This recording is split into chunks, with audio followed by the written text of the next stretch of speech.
All right, well, joining me on the line today is our good friend and friend of the show, G. Edward Griffin. He is a writer, a researcher, a documentary filmmaker, and in many ways a crusader seeking to wake up the masses. Mr. Griffin has spent his career focused on shedding light on organizations such as the United Nations, the Supreme Court, the Council on Foreign Relations. But he is best known for his groundbreaking research into the Federal Reserve and his best-selling book, The Creature from Jekyll Island. And in fact, we've had Mr. Griffin on the program before several times talking about his book, The Creature from Jekyll Island. Many of you have even picked it up as a result of this interview. And Mr. Griffin, thank you so much for joining us on Follow the Money. Well, Jerry, thanks for inviting me. Glad to be here. Well, most of our audience is familiar with your fantastic work. That 600-page book on the Federal Reserve opened so many people's eyes, and certainly in this new era that we find ourselves in, where people are beginning to fully now wake up and realize what has been done to their country, what has been done to them, what has been done to their money. Your book has certainly become a touchstone that allows people to really figure out what's happening. Why don't we begin by you just kind of sharing what's been on your mind and your heart lately? There's so many different things happening. What have you been focused on recently, research-wise? Well, yeah, that's a surprising question because I was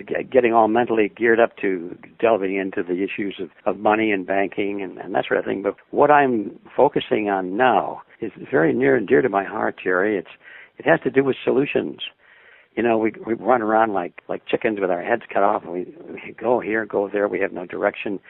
Or maybe a better analogy is we're putting out fires that are being started all over the place, and the new ones starting faster than we can put out the old ones. And very seldom do people stop and say, wait a minute, why am I putting out fires without finding the arson who's setting the fires?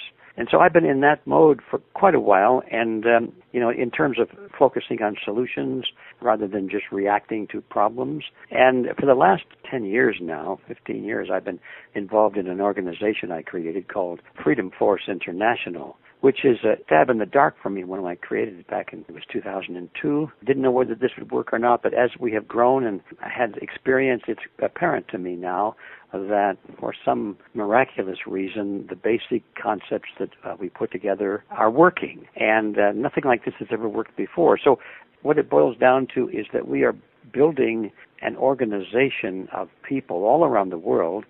That's why we call it Freedom Force International, in recognition of the fact that the problems we face here in the United States are pretty much the same problems faced by all of the developed nations of the world.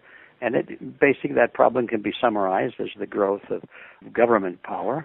And the flip side of that coin is the diminishing of personal freedom, because they go hand in hand. The larger the government is, the more power it has, well, then the smaller are the individuals and their freedoms on the other side of the coin. So we've been engrossed in solving that problem, and we're making great progress. Anybody who is interested in how we're approaching that, I invite them to come to our website, which is freedomforceinternational.org. and read all about it, as they say. I follow your unfiltered news, and I know how much time that must take you to put that out. It's such a labor of love. And in fact, as I look at your career, Mr. Griffin, it seems as if your career really has been a labor of love, and the fact that you have really tried to give back. What I really like about your work is that I can tell that whenever you discover something for your own benefit, you realize that it's not just for you. It's meant for other people. And there's other people out there who may not have time to sit down and research. They may not have the luxury of spending time delving into some of these philosophical topics or even these solutions, discovering solutions. And I love the fact that you're passionate about helping people in that respect. Tell us a little more about Freedom Force International. I see that I'm reading here on the website is a network of men and women from all parts of the world who are concerned over loss of personal liberty and expansion of government power. Tell me what the method is. How are you succeeding? What does that look like?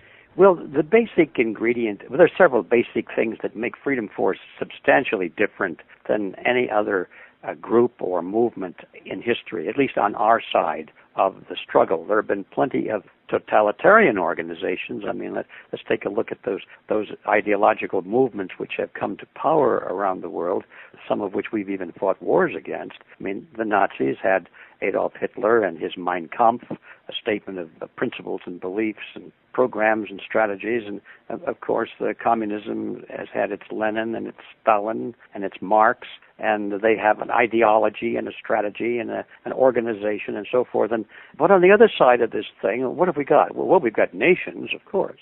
Closest we've ever gotten to a statement of what we believe and so forth would be, in my view, would be the United States Constitution. But there's a lot of vagaries about that. People say, well, what does that mean? Why is it written that way? It's not really a statement of purpose. It's just a foundation for a nation built on excellent principles. But in many cases, the principles were not spelled out. They were not advocated. No organization was created to perpetuate those principles and so forth. So it dawned on me some years ago that the side of freedom in this battle against tyranny has never had its manifesto. It's never had its organization of dedicated members to carry out, fill a program, and to implant ideas into the consciousness of the people and so forth. It just never had it. And so Freedom Force really is designed to fill that void. So we start off with a statement of principles, Jerry. We feel that we have to believe in something. It's easy to know what you don't like. If you live under a totalitarian system, no matter where it is and what nationality it is, it's easy to say, hey, I don't like this. This system is denying my freedom, my privacy. It's taking away the substance of my livelihood. It's putting me into near slavery. I'm working hours and hours and hours to support somebody else or some structure, some organization. They're using my money and my brain power and my manpower to do things of which I disapprove. And it's easy for people to feel the yoke of oppression, and they rise up, and they, in many cases, historically, they will, at great cost and treasure and blood, they will overthrow the tyrant. But what happens then? They find out that, well, a few years later, they got another one just like it, because they're focused on the tyrant. They're focused on the personality, that this is a bad man, this is a bad king, this is a bad ruler, or this is a bad president, or this is a bad political party, or something. They're focused on things other than what they should be focusing on, which is the ideological principles that these bad people and these bad organizations believe in. Nobody talks about principles today, except in general terms, But getting right down to the nitty-gritties, we just have never had our manifesto. So, Freedom Force is different in the sense that it has a creed of freedom, a statement of this we believe. We believe this, and we believe it for this reason, and these are our principles. So when we go onto the battlefield, so to speak, the ideological battlefield, and fight against these isms that are determined to take away our liberties, we know where we stand.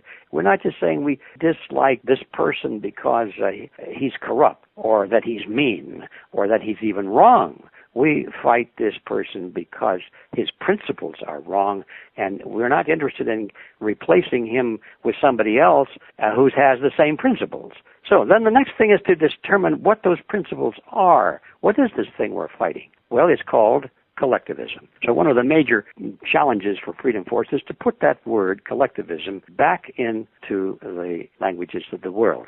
About 80 or 100 years ago, collectivism was commonly used and understood by educated people. Today, it's very difficult to find the word, and certainly even more difficult to find people who understand what it means. But when you look at all of these totalitarian isms, the communism and fascism and Nazism and all these other isms, you say, well, what's the difference between them? Well, it's really hard to find a difference between them if you start delving down into the ideological foundation for them.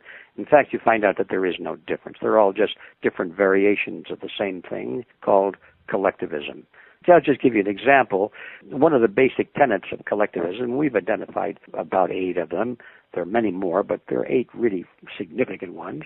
One of the most important ones is that collectivists believe that the group is more important than the individual, and that the individual must be sacrificed, if necessary, for the greater good of the greater number. That's a phrase that comes up a lot. I was taught that in school. I was taught collectivism in school, not by that name, but I was just taught that in a democracy, is one of those words, that the greater good of the greater number, it must always be supreme, and individuals must sacrifice their freedom or whatever else, even their lives, for the greater good of the greater number. Well, you find that philosophy in communism and fascism and Nazism and all the totalitarian systems, because somebody has to represent that greater number, and lo and behold, it always turns out to be a party or a group.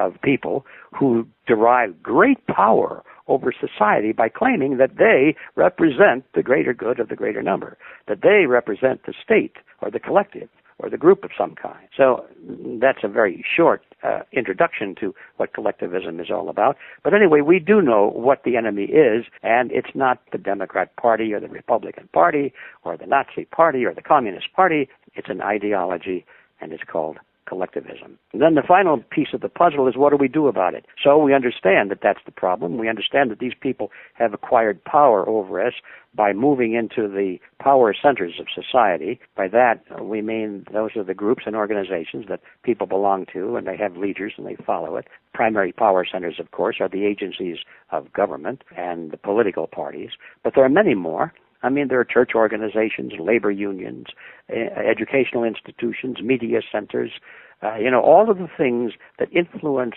public opinion in any society are called the power centers of society. And those are the things, those are the groups that are today in the hands of collectivists. And they use that power, that influence of leadership to drive their nations always in the direction of more and more collectivism. So, and we know how they got there. That's one of the things we've discovered, is that it wasn't just a chaotic happenstance.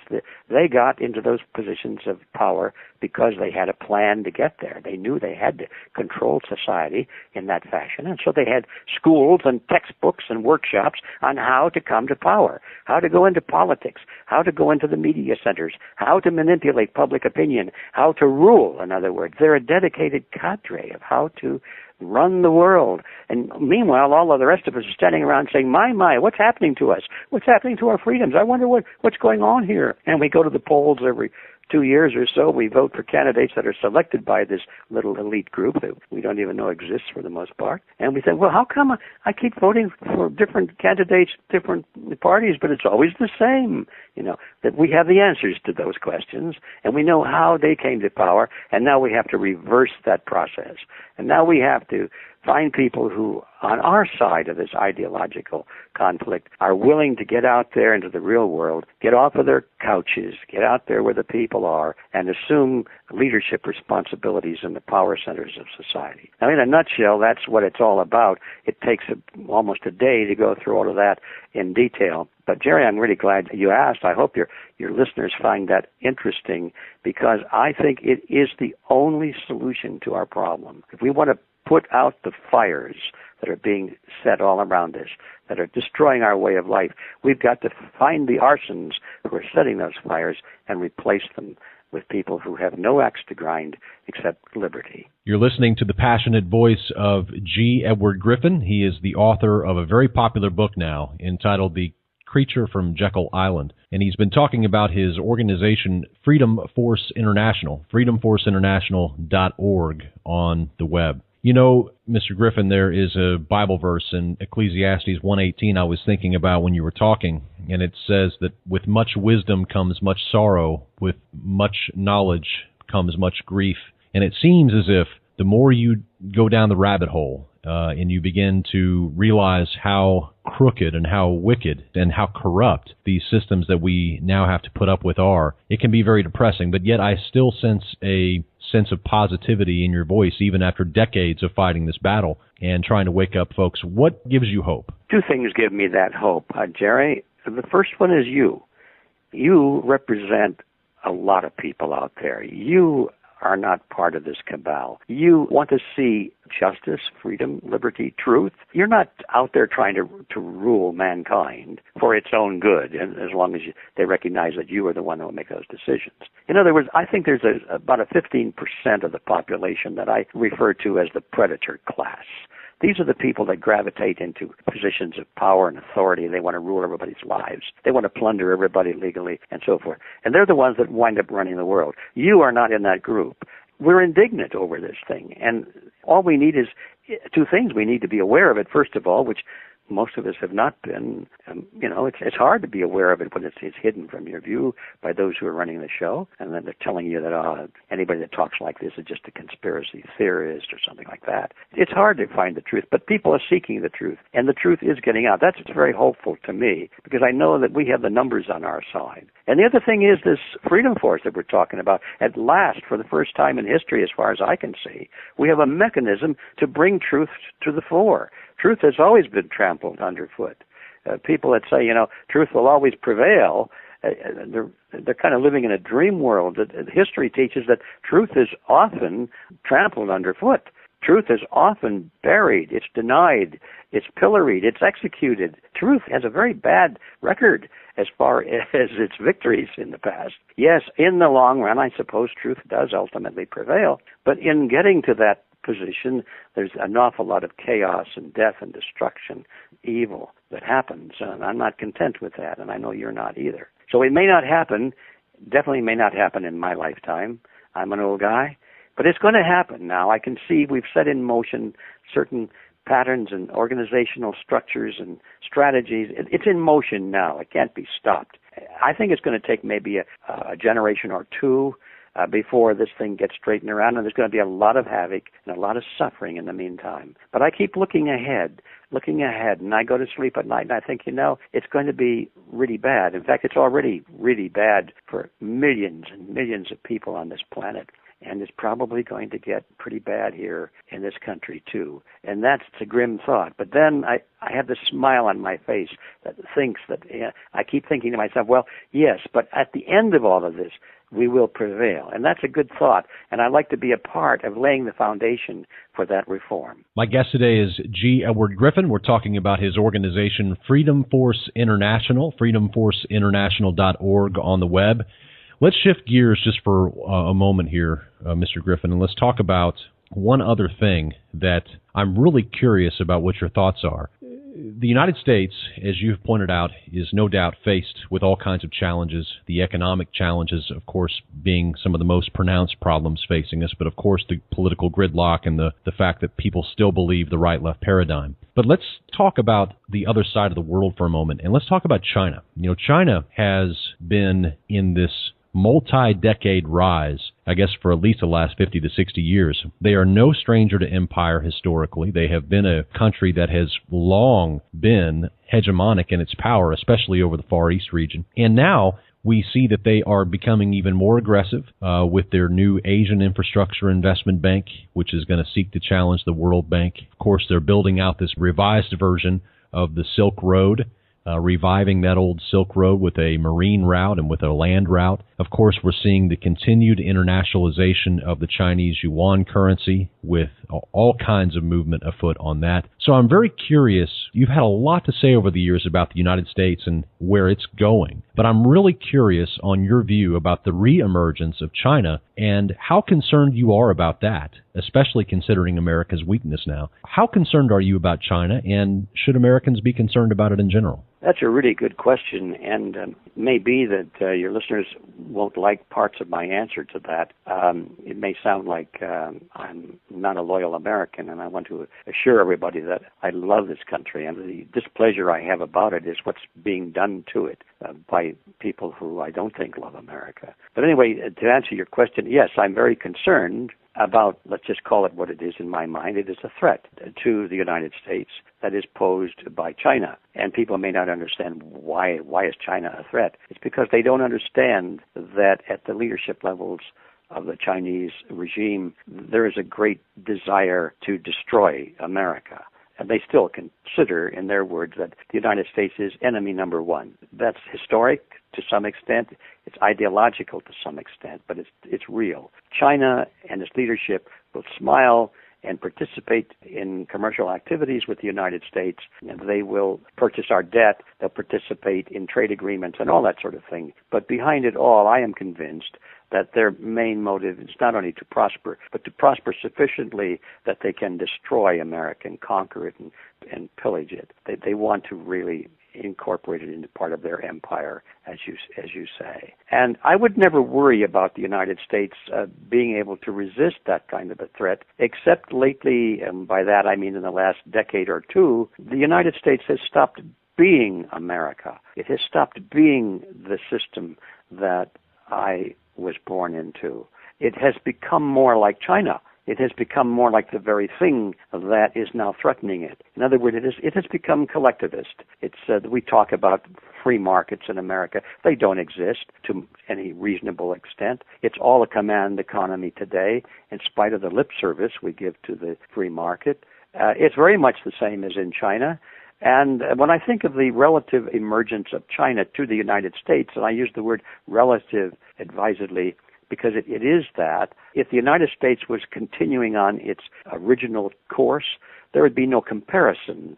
The productivity of the U.S. would be far, far in excess of China. But the reason that China appears to be gaining on the United States is partly because the United States is falling. Kind of reminds me of the financial markets, where the commentators come on the airwaves every day and they talk about the value of the dollar fell today by 3 points compared to the euro, or the euro is up over the dollar today, and so forth. And it's as though they were comparing the reliability of these currencies, when in fact, when the dollar goes up, it's only because the euro fell.